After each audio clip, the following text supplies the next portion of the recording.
Thank you all for being here today. This is a great and glorious witness to the love of God. The Anglican tradition arrived on this coast almost exactly 440 years ago. Francis Fletcher, who was the chaplain to Sir Francis Drake, led a prayer service on the beach near Point Reyes in June of 1579. Fletcher's log notes the gracious welcome they received from the Coast Miwok people.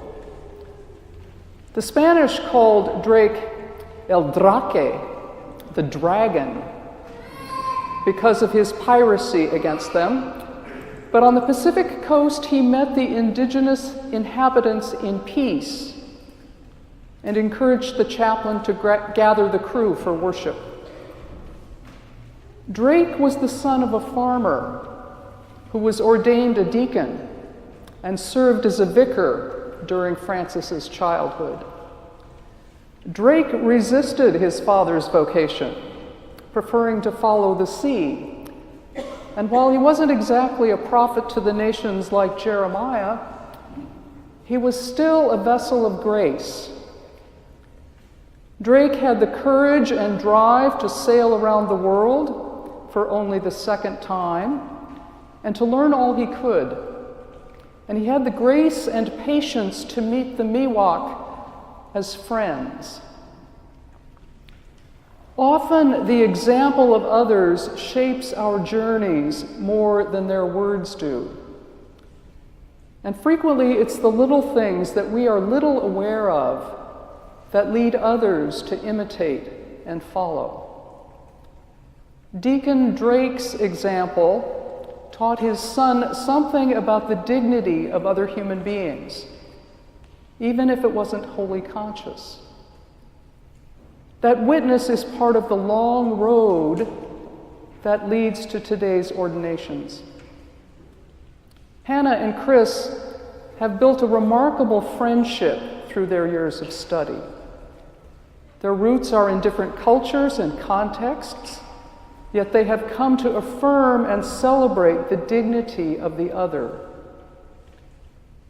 Their way of being in this world, including their solidarity, will teach and transform others far more than any outward success they claim in their ministry.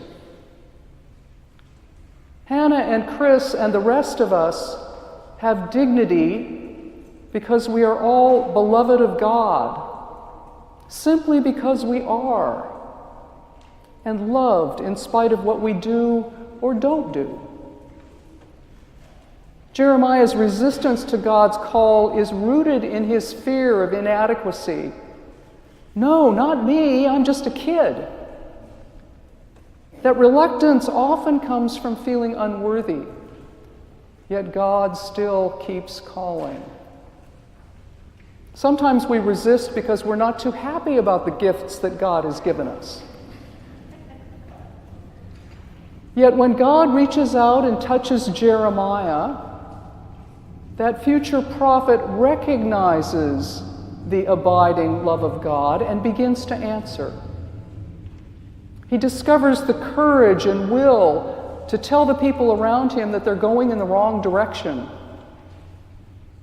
Being a prophet is no walk in the park, but his truth-telling is necessary for healing, both in claiming the truth of his own gifts and in speaking the truth about injustice in his own community. The challenge for all who want to follow Jesus is to recognize how deeply we are loved. When we begin to recognize that we can't ever be unloved, fear begins to recede, and what had seemed to be disaster can be rediscovered as blessing.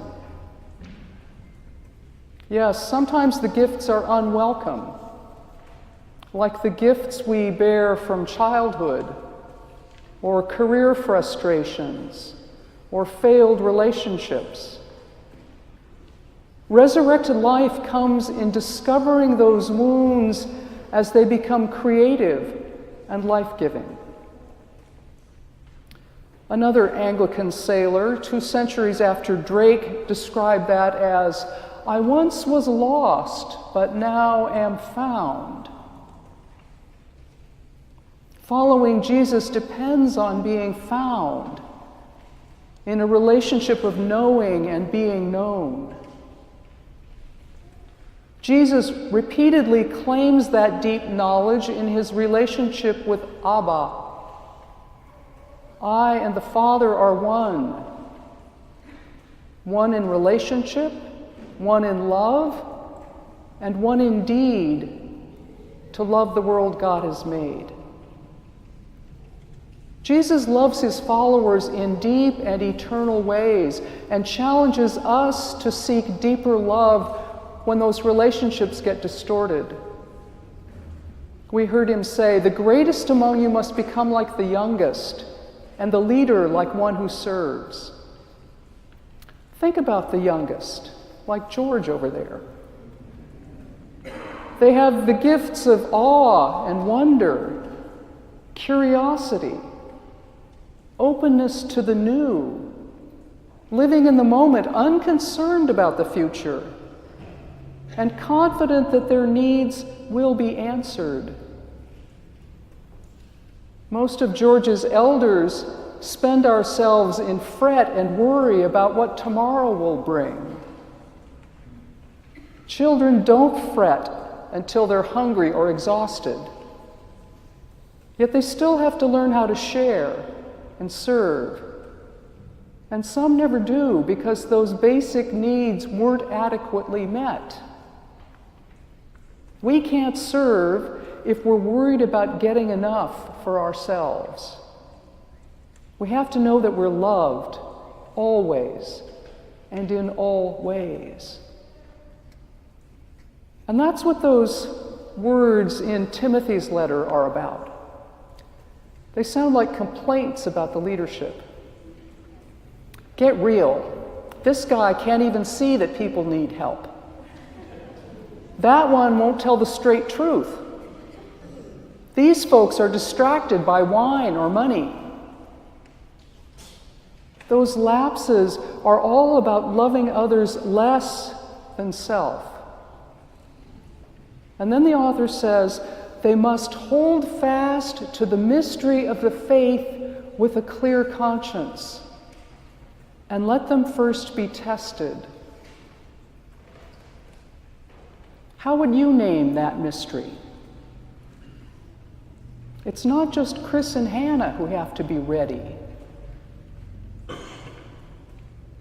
I give my heart to the reality that the central mystery of our faith is that the love of God transcends anything that mortals can imagine. Love reaches across 14 billion years of creation to say to each of us, "You are my beloved. In you I am well pleased." Love reaches beyond the grave and past error. New and risen life isn't just possible, it abounds. Love calls us all quite literally to be servants of that unquenchable love. Table waiters who will pour out more than expected, charging glasses to overflowing, heaping plates with banquet abundance that fills bellies and enlivens spirits, greeting strangers and newcomers with open arms and the best we have, like prayers on a beach with new friends.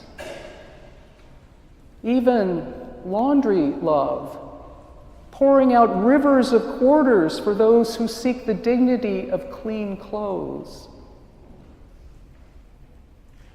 The mystery of faith is that we can't lose that love. We can ignore it or reject it or close our eyes to it, but it doesn't cease. Love makes more of itself, even to the end of the ages. Even black holes seem to have back doors that eventually emit some of what they've swallowed. Love is not a zero-sum game, and like the universe, it keeps expanding. Hannah and Chris are here today promising not only to say yes to that mystery, but to be love in this world. They will do it with the gifts they've been given. Hannah's gifts with words and the ability to feel and announce the pain of injustice. Chris with his very presence, quietly reminding elders of that long faithfulness of love with a gentle, healing touch. And they both have other gifts yet to be discovered. We all have the ability to be love for the world, to live in that long faithfulness with our own unique gifts. It starts with tasting the mystery, hearing, "You are my beloved, and in you I am well pleased to dwell, no matter where or when or what you do or not." Love is here. Jeremiah feels it like a holy kiss. Timothy sees that love in loving neighbors as ourselves, without rivalry. Jesus shows us love in the flesh. Chris and Hannah, show us your beloved selves. Let the world see that eternal love, bringing new life wherever it turns. Be good table waiters, serving up a gracious overabundance of love to the neighbors, whether they are new friends on the beach, at the bedside, in broken bread, in bleach and laundry soap, or on Facebook. The world yearns for that love. And it is your particular gift as deacons to perceive that yearning and to challenge God's beloveds to respond. We expect you to call us out of ourselves and then send us out to love the neighbors, the Miwoks, the dragons, and the enemy. Tell us to get up and get out and get lost in loving and serving the world, heaping helpings of holy and healing